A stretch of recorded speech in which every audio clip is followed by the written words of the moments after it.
Hello, how are you?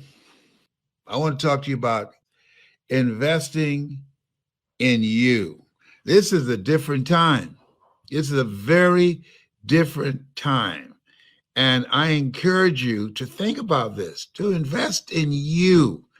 And I started thinking about the other day, I said, I got to take time to think about taking care of me, of doing something for me. Because at the end of the day, life has no duplicates. And you want to live life on your terms. And sometimes, if you're the go to person in the family, you spend so much time giving to others without giving to yourself. My first seminar was $2,600. That was just a weekend. And I had no idea at the time how valuable that would be. If you know how valuable it is to be able to communicate, to be able to tell your story, I got to tell you this. I wasn't going to tell you, but I got to tell you this. Have you ever seen someone with a lot of talent, a lot of potential, but they say they saw it, but they really didn't do everything they could do to manifest it or to capitalize on it? Let me tell you about this particular case. And this person, I don't even want to have them as a client now. But this person is a phenomenal speaker. And her family, and I'm going to make a point here, because I train, never make a point without a story, never tell a story without a point. And her family talked her out of working with me. She said, they're not on board. She said, I talked to my family. I want to ask her, has your family ever earned over $1 million in their lifetime doing what they do, doing something that they love? I didn't want to embarrass her, but I know the answer was no. And next question was, the people who told you no, do they know a way in which you can be known nationally and internationally and be able to have the endorsement of someone on my level and save you time and bring audience and create more opportunities and help you to begin to get to where you want to go faster? You're 50 years old. I didn't ask her that. You know why?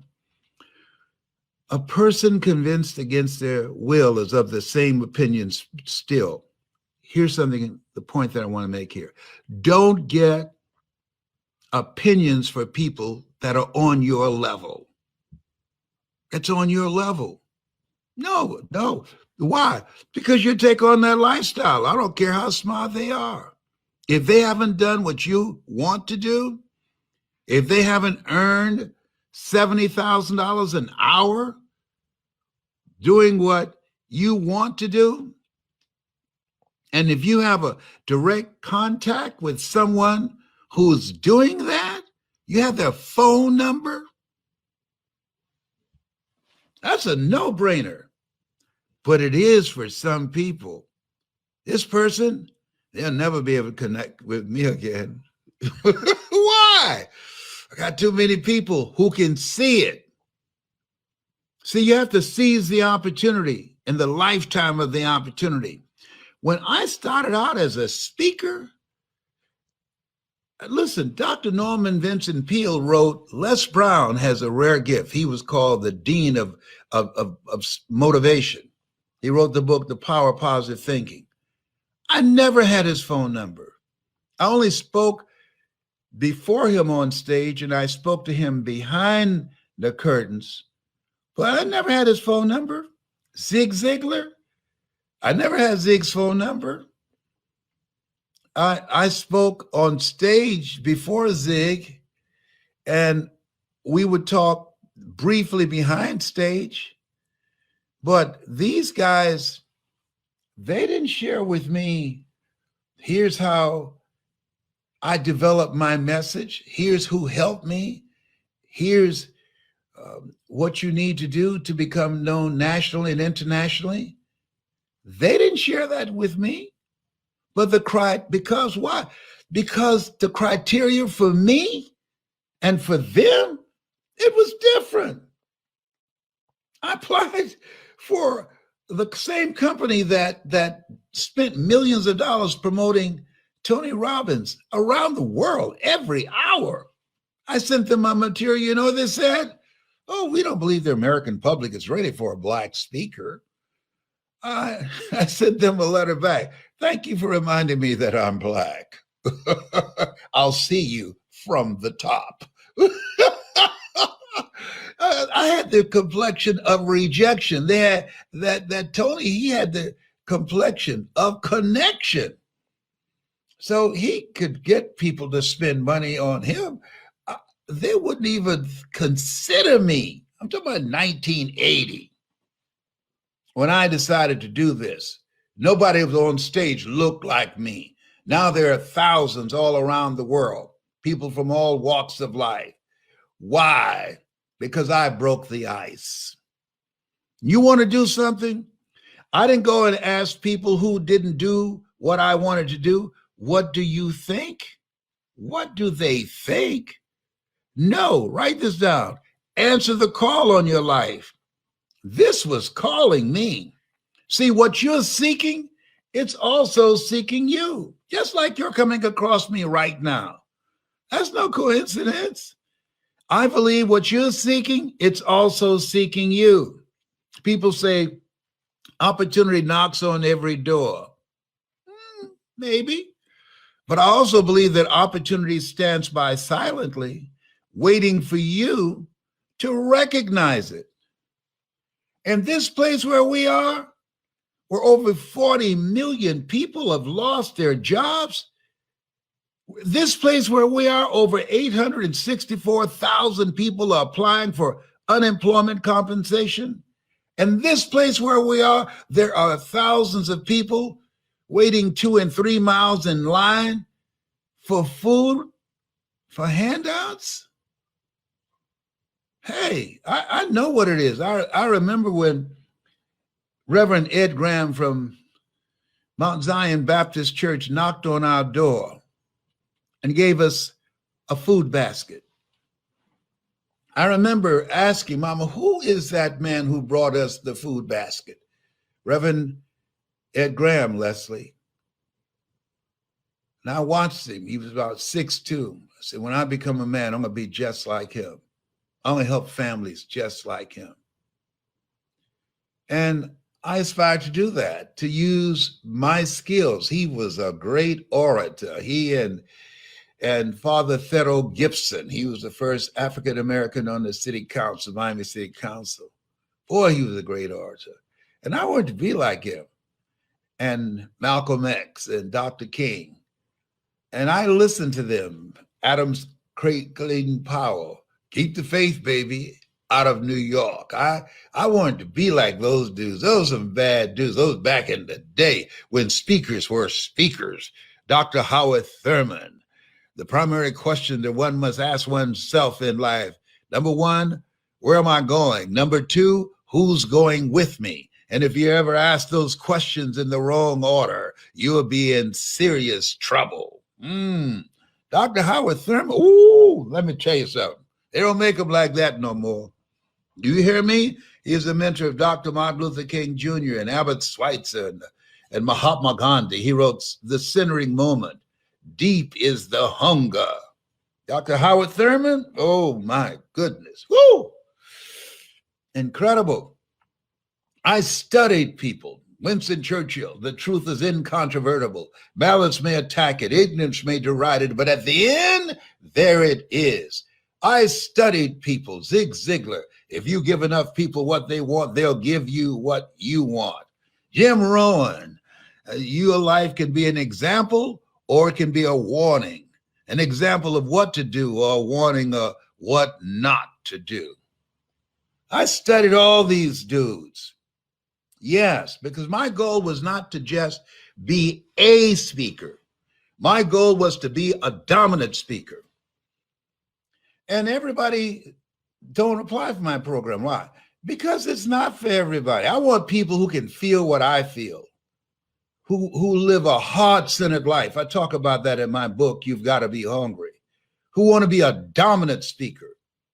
See, the speaking industry, and I don't appeal to everybody because I don't teach you how to speak to sell. I teach you how to bring the greatness out of people.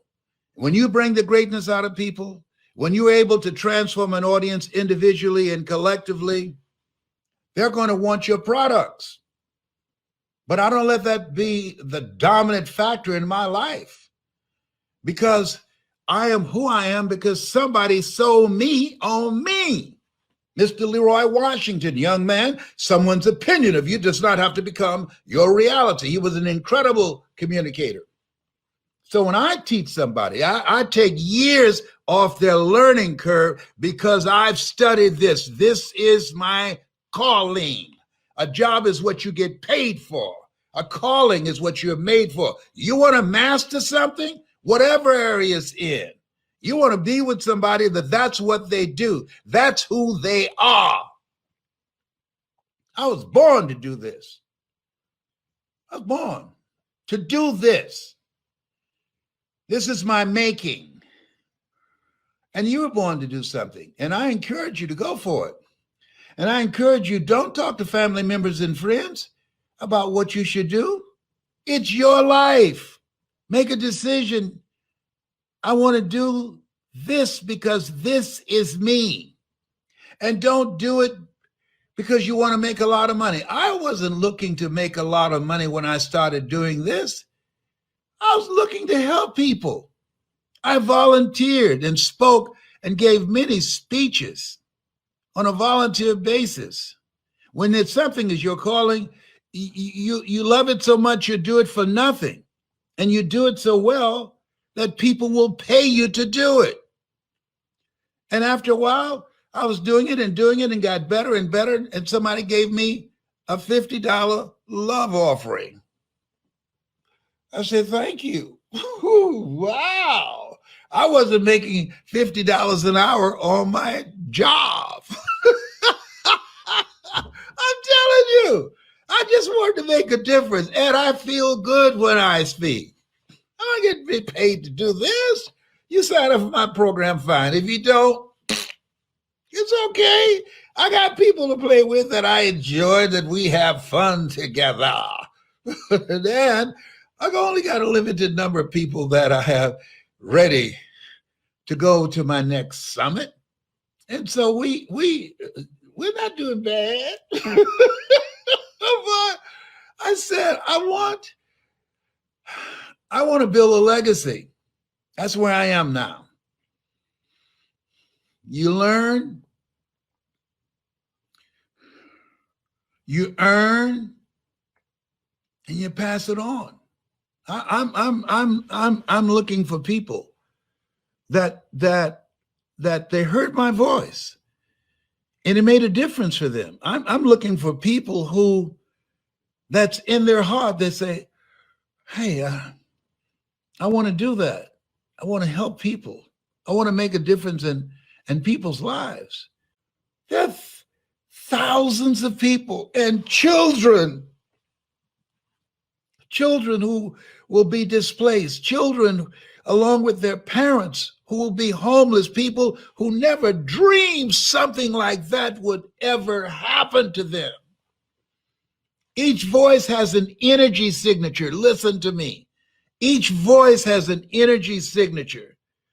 There's some people that will hear me, but there's some people that will hear you. That there's something about you, something about your personality, something about your energy, something about your message, something about the challenge that you've gone through that becomes the blueprint for them, where they'll say, if she can go through that,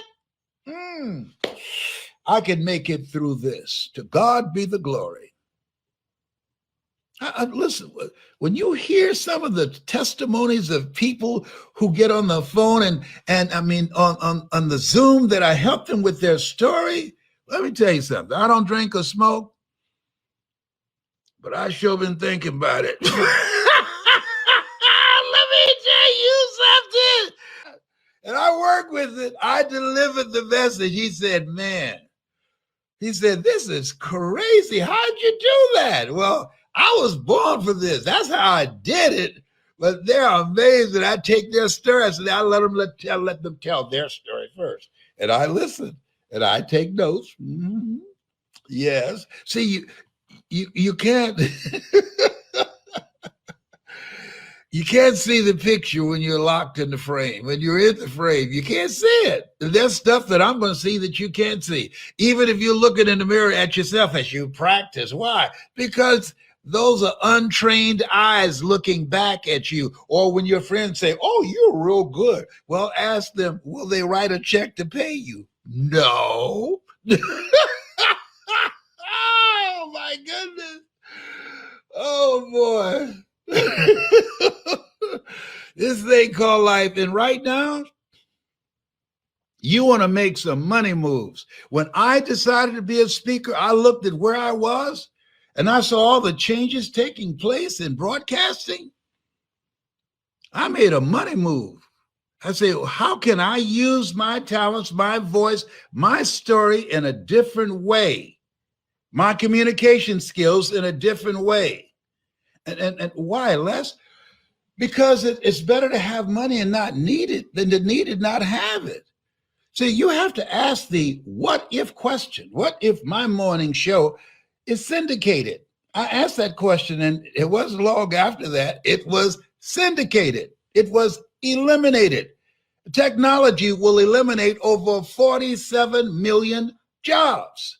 So I'm going to share something with you right now. Use this. This is my gift to you. One, ask yourself, what do I know? What do I enjoy? What do I love? What are some opportunities out here that I haven't taken advantage of? Let me share something with you. That's money, whatever that is that you said. There's some stuff that you haven't even looked at. As this young lady, she said, there's some things in your life you become blind to, that you've been seeing them for so long, you don't see them anymore. But most importantly, you don't see that they can make you some money. Case in point, are you ready for this? Patti LaBelle, she has Patty's sweet potato pie. I saw the figures on that. $58 million in 1 year. Whoa. I talk about my mother, Mrs. Mamie Brown's baby boy. And she make a sweet potato pie so good that you can't eat it with your shoes on. Because you had to take your shoes off and wiggle your toes. Somebody asked me, do you know the recipe for your mother's recipe, the sweet potato pie? Absolutely. Why aren't you selling them? I never thought about that. Mamie Brown's sweet potato pie. So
good, you have to take your shoes off to wiggle your toes. There's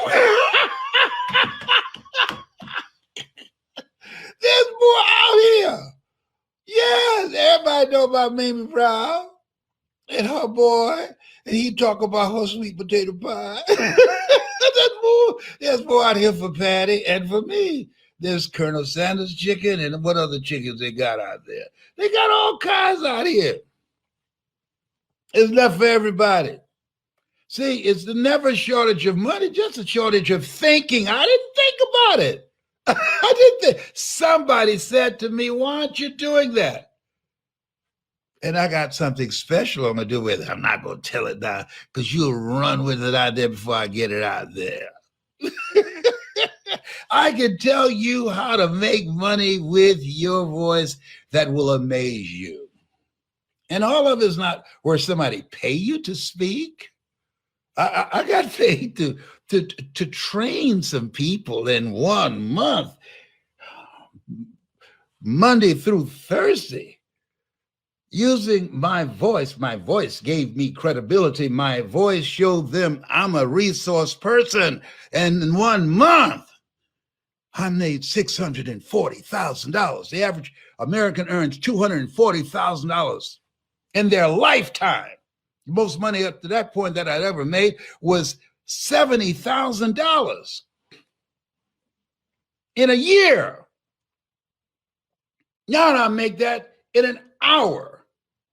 No, 45 minutes. That's how long my speeches are, 45 minutes. And so you want to be trained. If you could spend $1,000 on yourself to listen to somebody say, this is how I do this. These are the secrets that I can share with you that will help you to tell your story so that you can get paid for it, or tell your story so that you can draw attention to yourself in the attention economy. To tell your story so that you can distract, dispute, and inspire. You can distract people from the story they believe about themselves, one-on-one, small groups, or large groups. How do we know you can do that, Les Brown? Well, go on YouTube and put in Les Brown speaking in the Georgia Dome. Do it. Les Brown speaking in the Georgia Dome, and watch me and see, can you find anybody else speaking to 80,000 people and control the audience? I'm not making this up. Homie got it like that. And I have fun. See, you were not born to work for a living, but to live your making.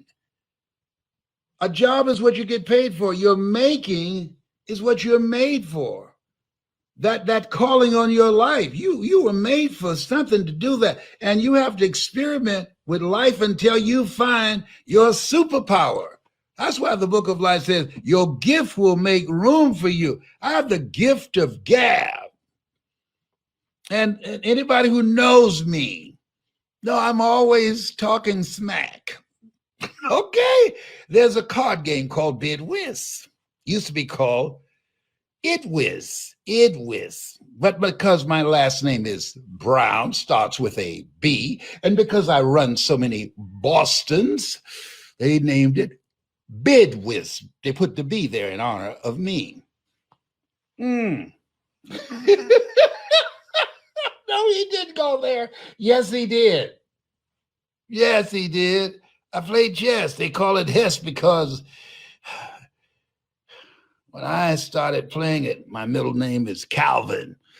They call it Hess, but I won so many games, they changed it to chess. Oh, my God. I tickled myself.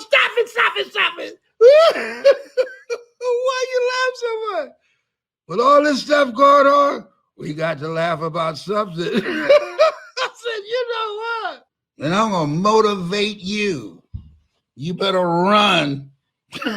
You better close your computer or change the channel. I'm coming for you. You have something special. You have greatness in you. There's something that's got your name on it. Find out what your calling is and master it. Make yourself stand out. This is no time to be average, to be mediocre. This is your time. You have favor with God. That's why you're not in the cemetery. You have favor with God. You're here because of his grace and mercy. You're here because you have the power in you to create and to do greater things.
miracle working life. That's what you have.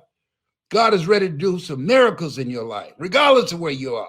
Miracles are things that God does for you, through you, as you, and you know it's not you. You say, look at God. Now, some people just say that. But I know when I think about me and the life that I used to live, the person that I used to be, I must die daily. I do say, look at God. I'm here because of his grace and mercy. I still have a voice. I can still change lives. And I woke up this morning and I think I'm in my right mind. I only thing that I do is talk to my squirrel friend Tyrone. But other than Tyrone, I'm in my right mind. You want to be at the front of the line. You don't want to wait forever. You see, if you're willing to learn, I can train you. See, if you're not willing to learn, I can't help you. Are you willing to learn?